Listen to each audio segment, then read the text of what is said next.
아직 나비에스토크스 방정식에 대해 정식적으로 공부하진 않았지만 앞의 내용인 하이드로스태틱 상황, 이번에 공부할 내용인 리지드 바디 모션 상황 등등 다양한 상황에서 유체의 운동을 편리하게 이해하는 데에는 나비에스토크스 방정식에 대한 대략적인 이해는 선행되는 것이 중요하다고 생각합니다.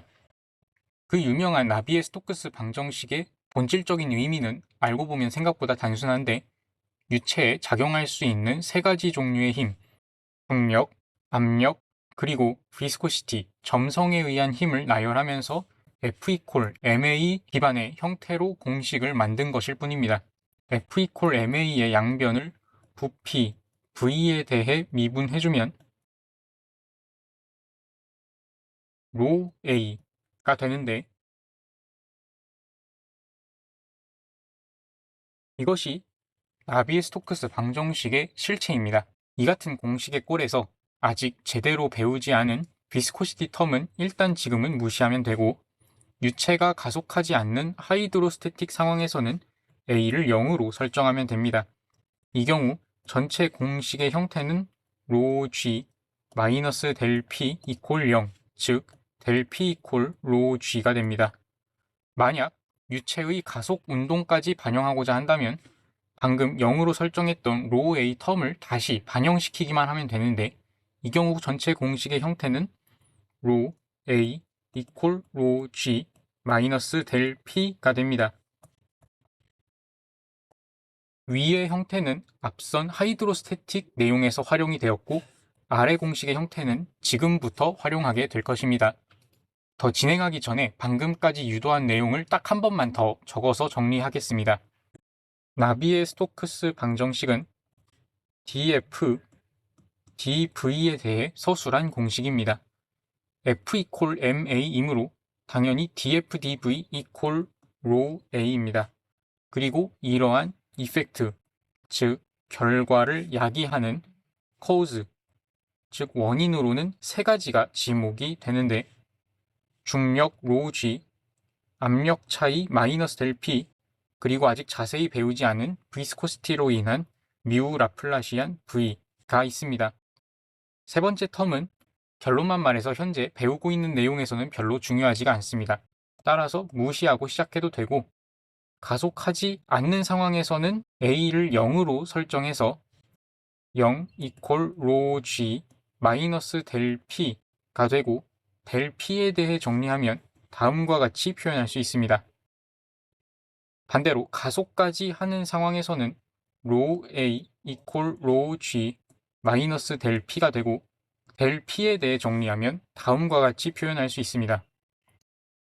두 경우 모두에 대해서 유체 속의 위치에 따라 압력이 어떻게 변화하는지를 나타낼 수 있게 됩니다. 이제 이 도식의 의미를 하나하나 따져 나가다 보면 완전한 이해에 조금 더 가까워지게 될 것입니다. 위와 같은 컵에 물이 담겨 있고 중력은 G의 크기로 아래를 향해 작용하고 있습니다. 이 경우 수면은 이러한 형태를 안정적으로 유지하고 있을 것입니다.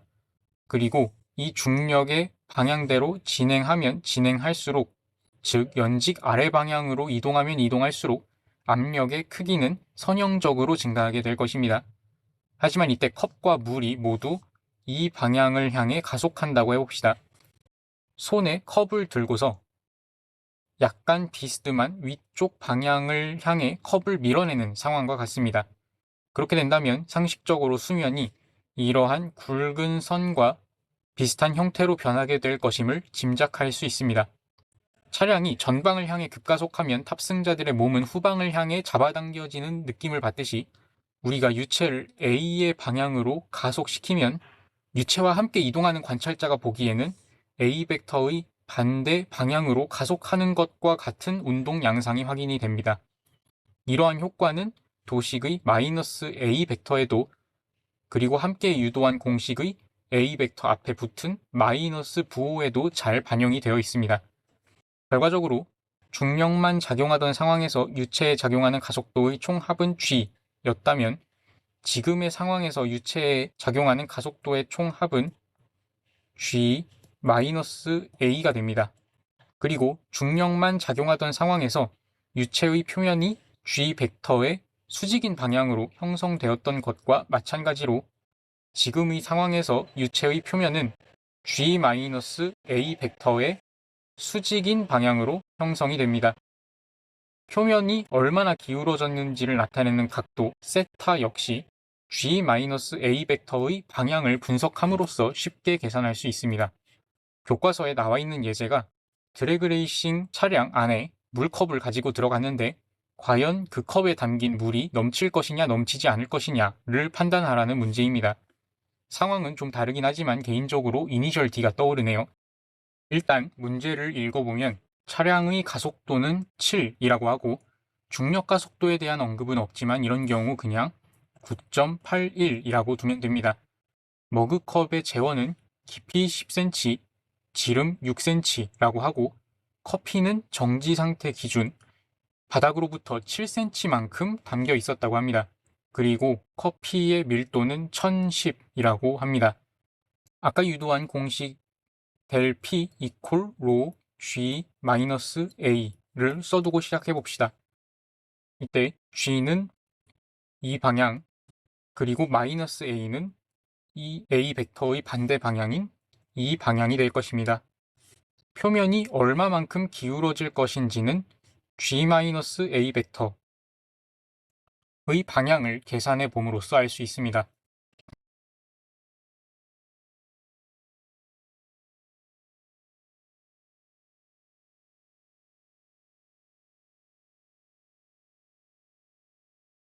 따라서 탄젠트 세타는 7 오버 9.81이고 세타 값은 35.5도가 됩니다.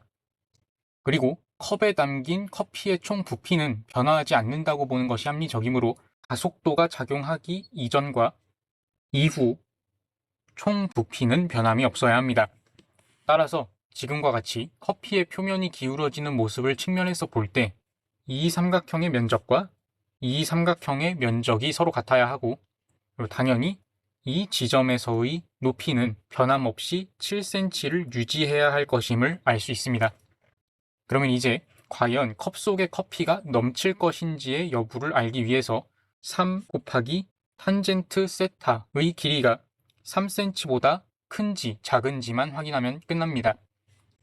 만약 3 곱하기 탄젠트 세타가 3보다 크다면 넘친다는 의미이고 3보다 작다면 넘치지 않는다는 의미입니다. 계산해보면 3 곱하기 7 오버 9.81, 즉 2.14cm라는 결과를 얻었기에 결국 넘치지 않는다는 결론을 얻을 수 있습니다. 그리고 이어서 A 지점에서의 게이지 프레셔를 계산하도록 하고 있네요.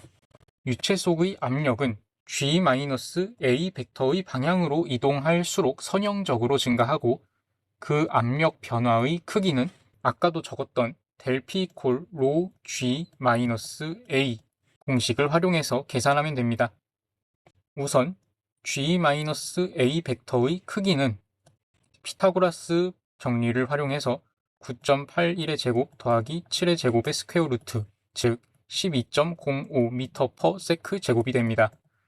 표면으로부터 G-A 벡터 방향으로 이동해서 점 A에 도달하기까지의 거리는 이 길이와 이 각도를 활용해 삼각비로 계산하면 됩니다. 7 더하기 2.14 곱하기 10의 마이너스 2제곱. 어떠한 공식을 사용할 때에는 무조건 SI 유닛으로 통일해서 해주어야 하죠. 곱하기 코사인 세타. 이때 이전의 계산 과정에 의해서 세타의 값이 35.5도라는 것을 알아낸 상태였고 이를 적용시켜서 계산하면 9.14 곱하기 10의 마이너스 2제곱 곱하기 코사인 35.5도, 즉 0.0744m라는 값을 얻게 되고 결론적으로 게이지 프레셔는 밀도 1010 곱하기 G-A 벡터의 크기 12.05 그리고 방금 계산한 깊이 0.0744를 곱한 905.5 파스칼이 됩니다. 모두 정확하게 잘 구했죠? 이때 이 아래의 코멘트 B의 풀이 방법에 대해서도 스스로 이해하고 넘어갈 수 있다면 더 좋을 것 같습니다. 자, 다음으로는 지금까지 해왔던 것과 완전히 동일한 접근법으로 유체의 회전에 대해 분석해 볼 것입니다. 어떤 물체의 등속 원 운동은 본디 회전의 중심을 향하는 일정 크기의 가속도가 작용하는 등가속도 운동입니다. 유체 역시도 이 축을 기준으로 옴의 각속도로 회전하는 상황이라고 할 때 이 축을 향하는 r옴 제곱만큼의 가속도가 일정하게 작용하는 등가속도 운동을 하고 있는 것이죠.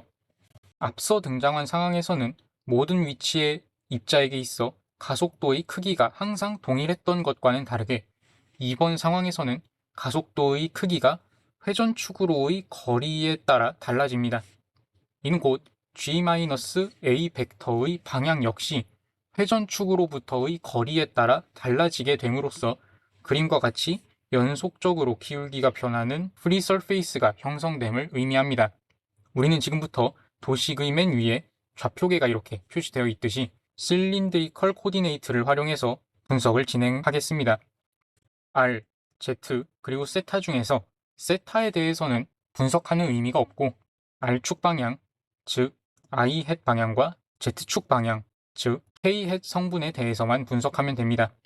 자, 아주 간단한 형태의 미분 방정식 풀이입니다. 파셜 dp dr I 햇 플러스 파셜 dp dz k 햇 이퀄 로 마이너스 g k 햇 플러스 r 옴 제곱 I 햇입니다. 가속도의 방향이 a라고 할 때 우리가 나비의-스토크스 방정식에 적용해야 할 가속도의 방향은 마이너스 a의 방향인 것이죠. 정리한 공식의 형태로부터 파셜 dp dr은 로 r 옴 제곱이 되고 파셜 dp dz는 마이너스 로 g가 됩니다. 이를 r에 대해 적분해주면 p 오브 r z는 2분의 1 로 옴 제곱 r 제곱 더하기 모르는 함수 fz가 되고 이를 z에 대해 편미분해주면 파셜 dp dz 이퀄 0 더하기 f 프라임 z가 됩니다. 그리고 이 식의 형태가 마이너스 로 g와 일치해야 하는 거죠. 따라서 fz는 마이너스 로 gz 플러스 적분상수 c가 됩니다. 따라서 최종적인 압력 함수는 2분의 1 로 옴 제곱 r 제곱 마이너스 로 gz 그리고 마지막 적분상수 c 이러한 형태로 유도가 됩니다. 이때 적분상수 c는 적절한 이니셜 컨디션을 대입해서 구하면 됩니다. 예를 들어 이 프리 서페이스 위의 한 지점에서의 대기압을 대입하는 것이 가장 편하고 일반적인 방법이에요. 이전에 등장했던 드래그 레이서의 차에서 가지고 들어갔던 컵을 꺼낸 뒤에 이번에는 회전을 시켜보겠다고 합니다. 일단 델 P 이퀄 로 G-A 공식을 기반으로 식을 다시 한번 작성해 볼까요? 파셜 dp dr I 햇 더하기 파셜 dp dz k 햇 이퀄 로 마이너스 g k 햇 플러스 r 옴 제곱 I 햇이 됩니다.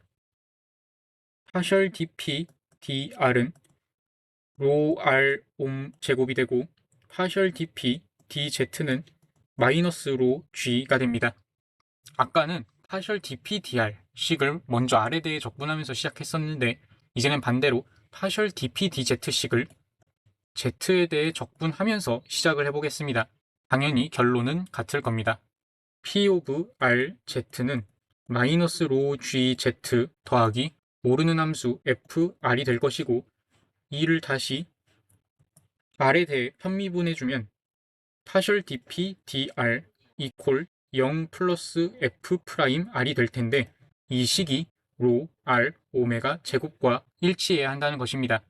따라서 f 오브 r은 2분의 1 로 옴 제곱 r 제곱 더하기 적분상수 c가 되고 최종적으로 압력 함수는 마이너스 로 gz 더하기 2분의 1 로 옴 제곱 r 제곱 플러스 적분상수 c가 됩니다.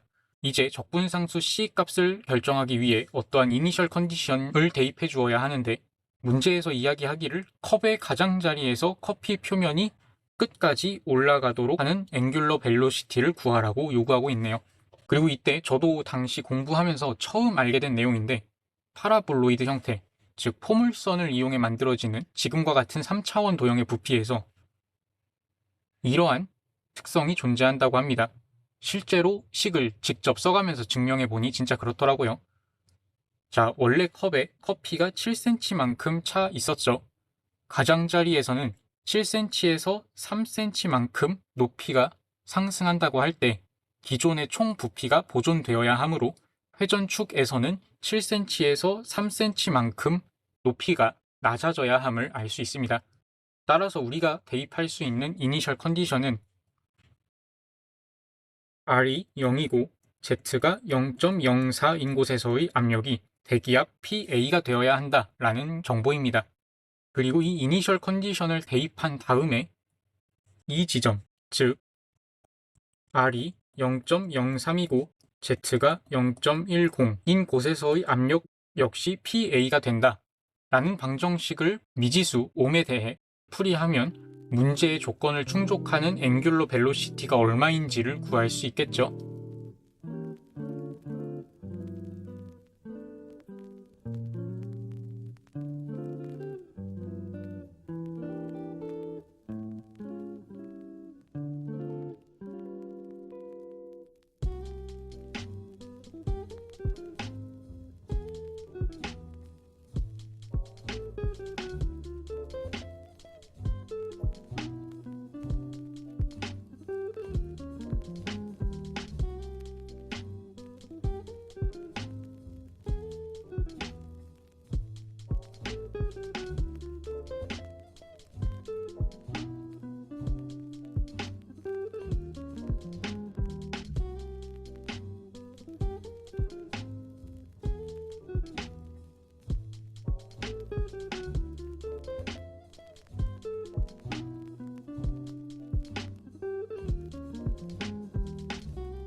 이렇게 계산해주면 36.17 레디안 퍼 세컨드가 나옵니다. 그리고 이제 마지막으로 A에서의 게이지 프레셔를 구하라고 하고 있는데 이미 R과 Z에 대한 압력의 함수를 구해 놓았기 때문에 A에서의 R값과 Z값, 즉 R은 0.03, Z는 0을 대입해서 나온 함수의 값을 읽으면 됩니다. 함수식은 마이너스 로 GZ 더하기 2분의 1 로 옴제곱 R제곱 더하기 PA 더하기 로 G 곱하기 0.04였고 게이지 프레셔를 구하라고 했으므로 PRZ에서 대기압인 PA를 빼주면 됩니다. 그러면 남는 식의 형태는 이와 같이 되겠죠. 여기에 우리는 R에 0.03, Z에 0을 대입할 것입니다.